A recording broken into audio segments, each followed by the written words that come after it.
On the outset, I would like to thank AIS for giving me the opportunity to share my thought process on pediatric rheumatogenic retinal detachment. And what more pleasure than to present to my guru himself, who is the doyen of pediatric retinal detachments and pediatric surgery. Thank you, sir, for hello, and thank you, Malika, ma'am. So, rheumatogenic retinal detachments in the pediatric populations are relatively uncommon. The etiology can be congenital or acquired, and in acquired trauma, myopia, aphakia, and less common etiologies are there. The detailed history is very important. Like if you want to differentiate, you have to ask for a history of prematurity, infection, prior ocular surgeries, any genetic syndromes that is running in the family, or prior trauma. Nystagmus can be an important clue to the age of insult. So ROP, PHP, FEVR, Nouri's, or other diseases, if you have a concomitant nystagmus, it helps you to differentiate the age of insult. Presence of strabismus may indicate a chronic retinal detachment, and RDs can also present as leukocoria in almost 10 to 15% of patients. Ruling out retinoblastoma and doing a careful meticulous ultrasound B scan is must. Bilateral retinal examination is a must for pediatric detachments. Younger children may be unable to cooperate with a depressed retinal examination, so do an EUA. In patients with poor pupillary dilatation or ultrasound B scan should be again performed. Management can be challenging and varies significantly from traditional management in the adult population. My golden rule is that if any of my patients with pediatric RRDs, I would do a buccal first. Even in borderline case, it is heavily weighing on the PPV, I would do give a trial of buccal, and I do surprise myself a lot. Subretinal band is not a contradiction to do a scale buccal in pediatric cases. Encircling band is quite common in my practice if I am doing a PPV, and when the most important thing is to do a meticulous PVD and a meticulous PVD. So the very first of if you are doing a pediatric PPV in a pediatric case is to do a meticulous PVD, and for in my hand, this diamond dusted old my friend is most helping hand. I do stand for look out for the cortical vitreous, and in almost every case we have a thin remnant of cortical vitreous. What I do is I induce a circumpapillary elevate the edge, and then I shift to my forceps to induce it further towards the equator. Once I have significantly induced in a circular manner towards the equator, I put a bubble of PFCL to stabilize the posterior pole, and then I shift to the cutter to further extend to the periphery and as far as possible. And generally, we have a support of encircling band all around, but it should be maximized as much as possible. Now, trauma is an important case in pediatric retinal detachments, and this is a case of a female who was coming with a bullous RD post corneoscleral repair. And in this case also, this was a bullous RD, so I initially did a small retinotomy just to flatten it out, as it was not giving me much space.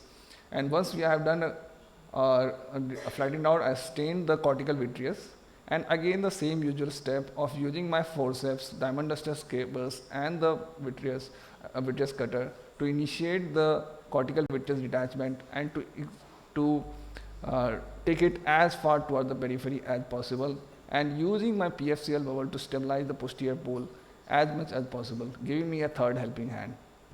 Once we have done it, the rest of the steps are quite similar, and in this case we can see there is a pucker in the periphery just near the aura, and they just do a limited retinectomy at that point.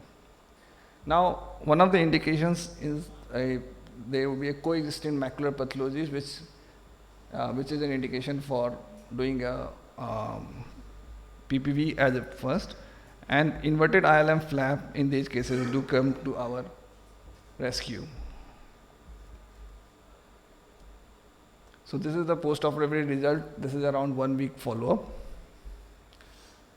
Another spectrum is that we is most commonly encounter is the coloboma RDs, and the trick here is just to do a meticulous PVD and to not produce any break. The break is most probably lying in the intercalary membrane, and to do a PVD induction without causing, because the vitreous is quite adherent in these cases, and you have to be meticulous while you are doing a PVD, and then you should not do any break. I usually don't put any band buckle around these cases, and most of these cases do very well.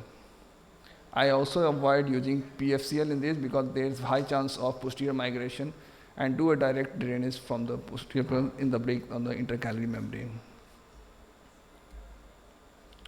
Another interesting case is a bilateral aniridia with cataract and patient with a morphology of a fever associated with end-stage retinal detachment. The challenge in this case was I did give a support of band buckle all around, and this we tried to open this funnel, this fixed falciform fold as much towards the.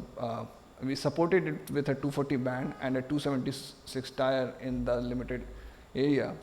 And there was one more challenge was when we were planning to put silicone oil. So we did put silicone oil retention sutures. We put a cross, that is, we didn't use a 3 cross, but we used 2 crosses of tenoproline sutures to form a silicone oil retention sutures.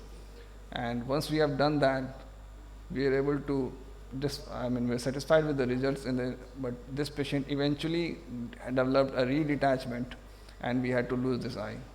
So these were using a tenoproline sutures to put silicone oil retention sutures.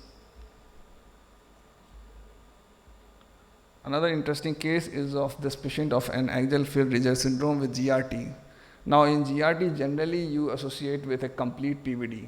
But to our surprise, what we encountered in this case was that there was a thin cortical vitreous which was staining, which was identified. So even if you get a case of GRT, you should stain it, look for the cortical vitreous and do a meticulous vitreous dissection as should be with any other case. And now we should not confuse, like there might be cases which will present with an exudative RD, and if we enter in these cases, we might end up with whatever salvageable vision. So in this case, we need to just drain it from the outside. This was a patient of Coats, very advanced Coats disease, and we drained it from the outside, and the patient did very well. I mean anatomically, but functionally the results were not that great. So once we put an AC maintainer and then we did a posterior drainage, the whole of the subretinal fluid came out and the patient did substantially well. To conclude, we must have a holistic approach in while treating pediatric ARDs. Meticulous history and bilateral examination is a must.